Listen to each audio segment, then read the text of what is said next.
Naim Zafran, bittersweet memories. Bittersweet memories, Naim Zafran.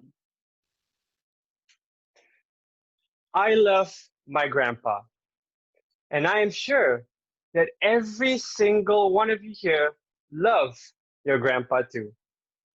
When I was a child, I could not speak a single word in Malay. Shocking, I know.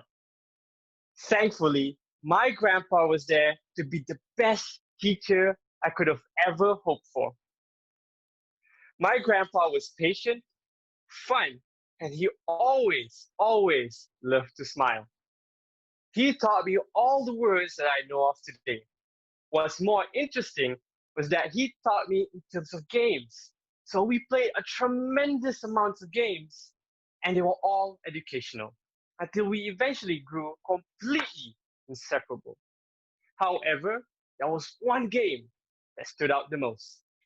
Mr. Toastmaster of the day and all of my fellow Zoomers. The game was simple. All my grandpa had to do was point a finger at me and said, "Who are you?" And all I had to reply was, "Grandpa, it's me, Naim. I'm your grandson. I was born here," and so on and so forth. This game was exceptionally amazing because I get to express myself to my grandpa in Malay. What's more important was that I was able to gain confidence that I was lacking at the time. However, this game got a little bit silly at times. Let me explain. One day, my grandpa and I decided to play hide and seek at our local park. Now, I was an amazing hide and seek player. I could hide on top of the trees, behind the trees. Hell, I was so good at hide and seek, I could even hide in the trees. Mhm. And on one day, I hit so good, I waited and waited and waited. My grandpa never found me. I thought I was amazing, so I peeked my head around and saw my grandpa was just sitting there on the park bench, doing absolutely nothing. So I stormed at him with my 8-year-old feet, put my hands on my hips, and said, "Grandpa, what are you doing? Why are you just sitting there?" My grandpa replied, "What's wrong sitting here? It's a great day." "Grandpa, you were supposed to find me. We were playing hide and seek." "Huh, who are you?" "Grandpa, enough of the silly games. It's me, Naim. You were supposed to find me." Ha! He scruffed my hair and said, "I found you, didn't I?" Cheeky bugger. Another example was when my grandpa and I decided to go fishing, just like any grandfather and grandson activity would be like. So we rented a boat, sailed to our favorite fishing spot at our favorite fishing lake, casted our lines, and then boom, I caught a fish. The fish tugged really hard, and I tugged even harder.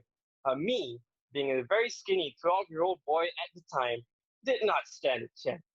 I was flung into the lake, drowning, struggling, screaming. I yelled, "Grandpa, help me!" My grandpa looked around at the calm lake waters and saw his obviously drowning grandson and said, "Who are you?" "Grandpa, enough of the silly games. It's me, Naim. I'm drowning." Realizing it's no longer a joke, my grandpa threw a lifebuoy at me. I grabbed onto it and pulled myself onto the boat, suffering from very minimal lung damage and very severe stress issues. But regardless, we managed to just laugh it off and had a completely wonderful time together. Growing up, I grew more and more distant with my grandpa. I stopped thinking about the games we played and thought more about video games, school, and trying to hit with every girl in school. And it remained that way all the way to my university years. Until on one fateful day, I got a call from my dad. And we all know how this call is going to go. "Son, your grandpa's in a hospital. You should come."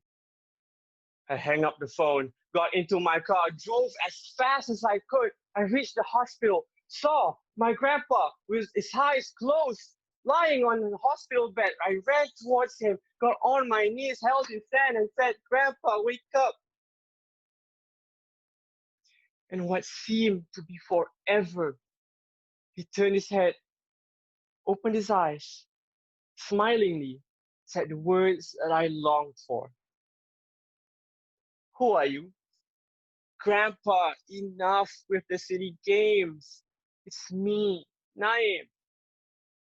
I felt a hand on my shoulder, and it was the doctor. The doctor told me that my grandpa was suffering from dementia and schizophrenia for the past 20 years.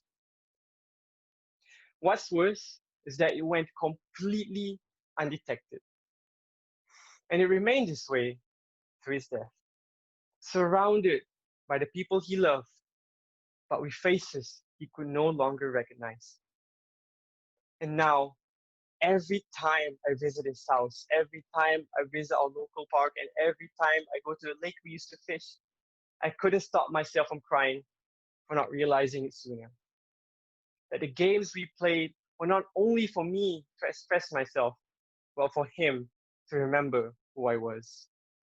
Now, the memories I had with my grandpa may have had bitter ends, but they are my bittersweet memories. Now, I may not be able to change the world, but I can cast a stone to make ripples in your heart. Fellow listeners, turn around.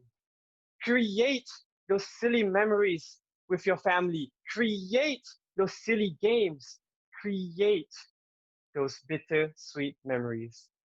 Because in the end of the day, they may be the only games, they may be the only memories you remember. And then, are they really silly? Ladies and gentlemen, it's me, Naim, and I am my grandpa's grandson. Back to you, Toastmaster of the Day.